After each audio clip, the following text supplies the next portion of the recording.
इस कहानी की शुरुआत होती है एक बिल्कुल ही वीरान और सुनसान रेगिस्तान से, जहां नजर दौड़ाने पर दूर दूर तक न तो कोई घर दिखाई देता है और न ही इंसानों की कोई मौजूदगी महसूस होती है। ऐसा लगता है मानो यह इलाका इंसानी दुनिया से पूरी तरह कट चुका हो। इस पूरे बंजर इलाके में सिर्फ एक ही छोटा सा घर है और वही घर है रघु का। रघु पेशे से रेलवे का एक गेटमैन है, जिसका काम रेलवे पटरी के पास खड़े होकर आने जाने वाली ट्रेनों को हरी झंडी दिखाना होता है। लेकिन इस पटरी से भी रोजाना बहुत सारी ट्रेनें नहीं गुजरती, बल्कि यहाँ से दिन भर में सिर्फ 3 ही ट्रेनें निकलती हैं। इन तीनों ट्रेनों का समय रघु को रटकर याद है, क्योंकि वह पिछले पूरे 10 सालों से यही काम करता आ रहा है। इन 10 सालों के लंबे समय में रघु ने न तो किसी इंसान को देखा है और न ही किसी से बात की है। उसकी जिंदगी पूरी तरह अकेलेपन में कट रही है। एक दिन की बात है, जब रघु हमेशा की तरह एक ट्रेन को हरी झंडी दिखा रहा होता है, तभी अचानक उसकी नजर कुछ ऐसा देखती है जिससे वह चौंक जाता है। वह देखता है कि चलती ट्रेन से एक लड़की नीचे कूद चुकी है। ट्रेन से गिरने की वजह से वह लड़की बुरी तरह जख्मी हो जाती है और बेहोश होकर वहीं गिर जाती है। रघु बिना वक्त गंवाए उस लड़की के पास पहुंचता है और उसे अपने कंधे पर उठाकर अपने घर ले आता है। रघु के लिए यह पल बहुत बड़ा होता है, क्योंकि पिछले 10 सालों में उसने किसी भी इंसान को नहीं देखा था और आज पूरे 10 साल बाद उसके सामने एक इंसान आया है। इसी अकेलेपन की वजह से रघु उस लड़की को छूने की कोशिश करने लगता है,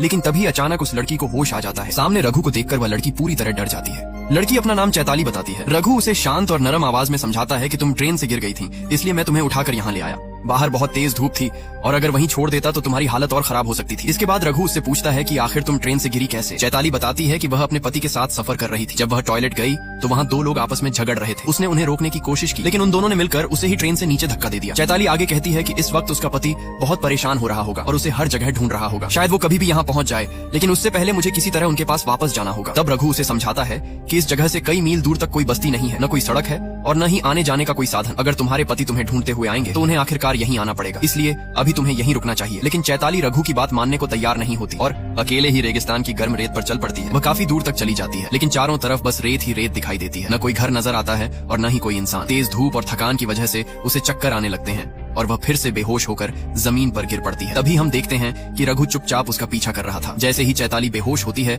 रघु उसे फिर से उठाकर अपने घर ले आता है और उसके पैरों की चोटों पर मरहम पट्टी करता है। रघु प्यार से उसे समझाता है कि तुम यहाँ से नहीं जा सकती, अपने पति को यहीं आने दो। लेकिन चैताली को रघु पर बिल्कुल भी भरोसा नहीं होता। वह किसी अनजान आदमी के साथ अकेले रात बिताने से डर रही होती है। उसे लगता है कि अगर रात में उसने कुछ गलत किया तो वह खुद को बचा भी नहीं पाएगी। चैताली किसी तरह सो जाती है, लेकिन बार बार उठकर रघु को देखती रहती है, जो फर्श पर सोया हुआ होता है। रघु को लगता है कि शायद चैताली खुद को असुरक्षित महसूस कर रही है, इसलिए वह खुद ही घर से बाहर चला जाता है। जब चैताली देखती है कि रघु बाहर चला गया है, तब जाकर उसे चैन की नींद आती है। अगली सुबह जैसे ही दिन निकलता है, रघु अपनी रोज की दिनचर्या में लग जाता है। वह सुबह 4:30 बजे उठता है, बहुत दूर से पानी लाता है और सुबह की पहली ट्रेन को हरी झंडी भी दिखाता है। पिछले 10 सालों से वह यही सख्त रूटीन निभा रहा है और उसने कभी किसी ट्रेन का समय नहीं चूका। रघु चैताली को बताता है कि इन 10 सालों में उसने किसी इंसान से एक शब्द तक नहीं बोला था, इसलिए अब किसी से बात करना उसे बहुत अच्छा लग रहा है। अब चैताली भी धीरे धीरे रघु पर भरोसा करने लगती है, क्योंकि रात में उसने उसके साथ कुछ भी गलत नहीं किया था। चैताली देखती है कि रघु थोड़ा परेशान लग रहा है। तब रघु उससे कहता है कि मैंने तुमसे एक बात छुपाई है। वह बताता है कि हर रोज ट्रेन आने के समय यहाँ का टेलीफोन बजता है, लेकिन ये फोन सिर्फ आने वाली कॉल के लिए है। इससे बाहर किसी को कॉल नहीं किया जा सकता, सिर्फ कॉल रिसीव की जा सकती है। अगली बार जब फोन बजेगा तो मैं तुम्हारी बात उनसे करवा दूंगा, ताकि तुम्हारे पति तुम्हें आसानी से ढूंढ सकें।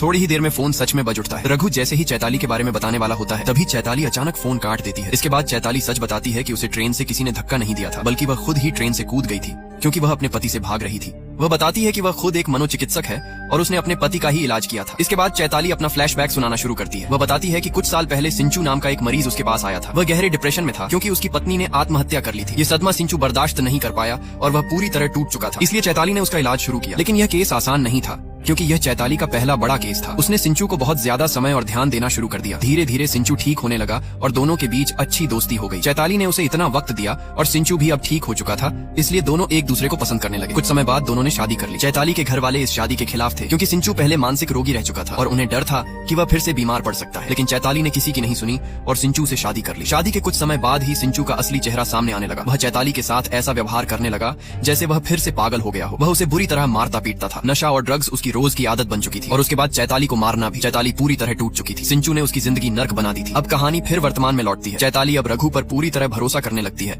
और नहाने चली जाती है। रघु बहुत दूर से पानी लाया था। जब चैताली नहा रही होती है तो रघु छुपकर उसे देखने लगता है। नहाने के बाद जब चैताली अंदर आती है तो रघु उसे अपने कपड़े देता है और पूछता है कि तुम्हारी पीठ पर जो पुराना चोट का निशान है वह कैसे लगा। चैताली तुरंत समझ जाती है कि रघु उसे नहाते हुए देख रहा था। वह बताती है कि यह निशान भी उसके पति ने ही दिया था। इसके बाद वह अपना फ्लैशबैक आगे बढ़ाती है। वह कहती है कि उसने बहुत समय तक सिंचू का अत्याचार सहा। एक दिन उसे सिंचू की डायरी मिल गई जिसमें उसने सब कुछ लिख रखा था। डायरी पढ़कर चैताली को पता चलता है कि सिंचू की पहली पत्नी ने आत्महत्या नहीं की थी, बल्कि सिंचू ने ही उसे मार डाला था। इतना ही नहीं, उसने एक अस्पताल की नर्स को भी मार दिया था। यह सब उसने अपनी डायरी में कबूल किया था। तभी अचानक सिंचू वहाँ आ जाता है और चैताली को डायरी पढ़ते हुए देख लेता है। वह उसे बहुत मारता है और पुलिस से बचने के लिए जबरदस्ती उसे अपने साथ ट्रेन में कहीं दूर ले जा रहा होता है। उसी दौरान चैताली मौका देखकर ट्रेन से कूद जाती है। अब कहानी फिर वर्तमान में आती है। चैताली अपनी पूरी कहानी सुना चुकी होती है। ये सब सुनकर रघु कहता है कि तुम्हारी और मेरी कहानी एक जैसी है। मेरे पास भी इस दुनिया में कोई नहीं है और तुम्हारे पास भी नहीं। हम दोनों यहाँ आराम से जिंदगी जी सकते हैं। लेकिन चैताली समझ नहीं पाती कि रघु कहना क्या चाहता है। तभी ट्रेन का समय हो जाता है और रघु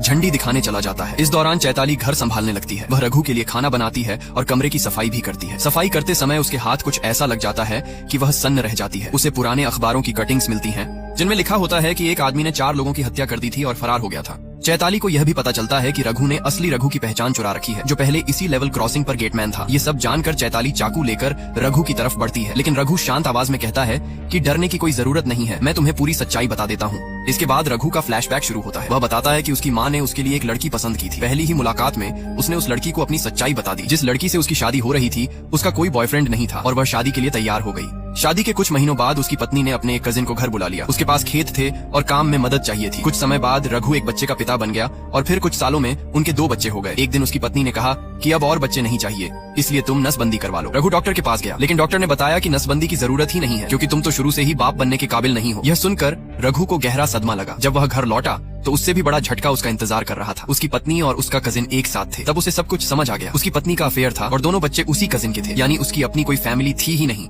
इस धोखे और दर्द से रघु पागल हो गया और उसने उन 4 को मार डाला, अपनी पत्नी, उसके कजिन और दोनों बच्चों को। अब कहानी फिर वर्तमान में आती है। रघु कहता है कि शायद मेरी जगह कोई और भी होता तो वही करता। अब चैताली भी उसे ढांढस बंधाती है और कहती है कि तुम्हारी जगह कोई और होता तो वह भी यही करता। रघु आगे बताता है कि उन 4 को मारने के बाद वह पुलिस से बचने के लिए यहाँ भाग आया। यहाँ उसकी मुलाकात असली रघु नाम के गेटमैन से हुई। वह उसके साथ काम करने लगा और खेतों में मदद करने लगा ताकि लोगों में घुल मिल सके। लेकिन एक दिन असली रघु की अचानक मौत हो गई और तब से वह खुद गेटमैन बनकर यहीं रहने लगा। देखते देखते 10 साल गुजर गए। ये सब सुनकर चैताली को रघु पर दया आने लगती है। उसे लगता है कि इस आदमी के साथ बहुत बड़ा अन्याय हुआ है, इसलिए वह कुछ दिन यहीं रुकने का फैसला करती है और रघु के काम में हाथ बंटाने लगती है। पानी लाने के लिए दोनों को बहुत दूर जाना पड़ता है, फिर भी चैताली साथ जाती है। एक दिन जब चैताली बहुत दूर पानी लेने गई होती है और रघु रेलवे क्रॉसिंग पर होता है, तभी सिंचू अपनी पत्नी को ढूंढता हुआ वहाँ पहुँच जाता है। वह रघु से पूछता है कि क्या तुमने यहाँ कोई औरत देखी है। रघु साफ मना कर देता है और कहता है कि उसने यहाँ कोई औरत नहीं देखी। सिंचू बताता है कि उसकी पत्नी का इलाज चल रहा है। वह पूरी तरह पागल है, उसका नाम शिखा है और वह झूठी कहानियां बनाती है, खुद को डॉक्टर बताती है। अगर वह किसी के साथ है तो उसकी जान को खतरा हो सकता है। वह कहता है कि मैं डॉक्टर सिंचू हूँ और अपनी पत्नी शिखा का इलाज कर रहा हूँ। यह सब सुनकर रघु उलझन में पड़ जाता है कि किस पर भरोसा करे। वह तुरंत उस जगह दौड़ता है जहाँ चैताली पानी लेने गई होती है और उससे पूछता है कि यह शिखा कौन है। चैताली समझ जाती है कि सिंचू आ चुका है। वह रघु को समझाने की कोशिश करती है कि शिखा उसकी पहली पत्नी का नाम था जिसे सिंचू ने मार डाला था। वह इसी तरह लोगों को बेवकूफ बनाता है। अगर मैं उसके साथ गई तो वह मुझे भी मार डालेगा। रघु को चैताली पर पूरा भरोसा नहीं होता, लेकिन वह इतना समझ चुका होता है कि कुछ तो गलत है। चैताली कहती है कि चलो पुलिस को बुला लेते हैं, लेकिन रघु तुरंत मना कर देता है क्योंकि वह खुद एक फरार अपराधी है, पुलिस नहीं आ सकती। दोनों वापस लौटते हैं जहाँ सिंचू चैताली को जबरदस्ती अपने साथ ले जाने लगता है। जाते जाते चैताली रघु से कहती है कि मैं तुम्हारे साथ और वक्त बिताना चाहती थी, लेकिन तुमने मुझ पर भरोसा नहीं किया। ये सुनकर रघु सिंचू से कहता है कि तुम अपनी पत्नी को वैसे भी मार दोगे, उससे अच्छा है कि उसे मुझे दे दो ताकि हम दोनों यहाँ शांति से रह सकें। इसी बीच चैताली अचानक सिंचू पर हमला कर देती है और उसे बुरी तरह घायल कर देती है। फिर वह रघु से कहती है कि तुम्हें मुझ पर भरोसा ही नहीं था। ये सुनकर रघु सिंचू को पूरी तरह मार देता है। जब रघु सिंचू को दफनाने जाता है तो उसकी जेब से एक अस्पताल की पर्ची निकलती है। उस पर लिखा होता है डॉक्टर सिंचू और उनकी मरीज शिखा। यानी असल में पागल कोई और नहीं बल्कि चैताली ही थी जिसका असली नाम शिखा था और उसका इलाज डॉक्टर सिंचू कर रहे थे। तभी अचानक चैताली रघु पर हमला कर देती है और उसे मारने की कोशिश करती है, लेकिन रघु को मारना आसान नहीं होता। आखिरकार रघु ही चैताली को मार देता है और यही सबसे बड़ा खुलासा होता कि रघु और चैताली दोनों ही साइको थे। हमें पता चलता है कि जिस लड़की से रघु प्यार करता था और जिसने उसे धोखा देकर अमीर आदमी से शादी की थी, रघु ने उसे, उसके पति को और उनके बच्चों को भी मार डाला था। यहाँ तक कि इस लेवल क्रॉसिंग के असली गेटमैन रघु को भी उसी ने मारा था। अब आप क्या सोचते हैं, इन तीनों में से असली साइको कौन था, रघु, चैताली या फिर सिंचू? यह फैसला अब आप पर है। नीचे कमेंट में जरूर बताइए कि आपको असली मनोरोगी कौन लगा। इसी के साथ इस फिल्म की कहानी खत्म होती है। अगली कहानी आप किस विषय पर सुनना चाहते हैं, यह भी कमेंट में जरूर बताइए। मैं आपके सभी प्यारे कमेंट्स पढ़ता हूँ और आप सभी का दिल से बहुत बहुत धन्यवाद।